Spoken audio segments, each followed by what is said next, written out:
اللہ تعالیٰ فرماتے ہیں، اے ابن آدم، ایک میری چاہت ہے اور ایک تیری چاہت ہے، ہوگا تو وہی جو میری چاہت ہے۔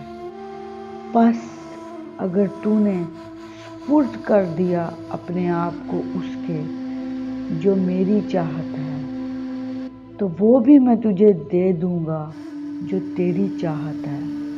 اگر تو نے مخالفت کی اس کی جو میری چاہت ہے، تو میں تھکا دوں گا تجھ کو اس میں جو تیری چاہت ہے، پھر وہی ہوگا جو میری چاہت ہے۔ اللہ تعالیٰ فرماتے ہیں، نہ تو تیرے رب نے تجھے چھوڑا نہ وہ بیزار ہو گیا۔ اللہ ہی تمہارا پہلا سہارا تھا اور اللہ ہی تمہارا آخری سہارا ہے۔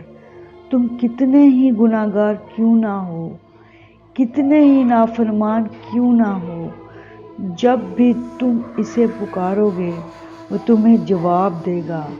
تم پلٹ آنے میں دیر کرتے ہو مگر وہ دیر نہیں کرتا، وہ بس تھام لیتا ہے، وہ رحم فرما دیتا ہے۔ وہ وقت دور نہیں ہے جب تمہیں تمہارا رب اتنا دے گا کہ تم راضی ہو جاؤ گے۔ مسبب الاسباب ہے اللہ، راستہ نظر نہ آئے تب اللہ پر یقین ایمان ہے۔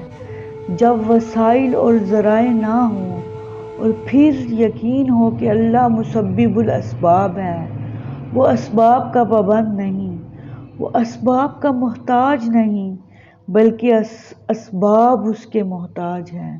اگر ایسا یقین ہے تو ایمان ہے، اگر ایسا نہیں ہے تو پھر آپ کا ایمان، آپ کا یقین اسباب پر ہے، وسائل پر ہے۔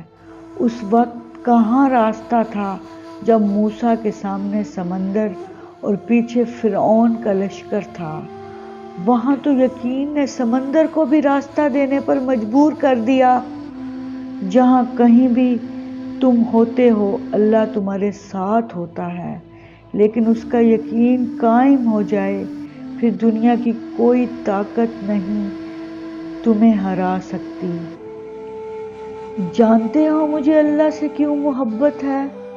کیونکہ میں گنہگار ہوں اور وہ پھر بھی مجھے دینے سے نہیں تھکتا۔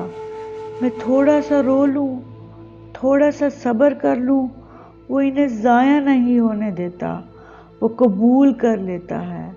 میں جتنا بڑا گناہ کر لوں وہ میری معافی پہ مجھے معاف بھی کر دیتا ہے، اور میں نے صرف اور صرف اللہ کو اپنا بنایا۔ اللہ فرماتا ہے، میری محبت تو دیکھو، جو فرشتے شام کو تمہارے گناہ میرے پاس لاتے ہیں، میں صبح انہی کے ہاتھ تمہارا رزق بھیج دیتا ہوں۔ قرآن پاک بار بار کہتا ہے، نا امید نہ ہو، کمزور نہ پڑو، غمگین نہ ہو، بے شک اللہ ہر چیز پر قادر ہے۔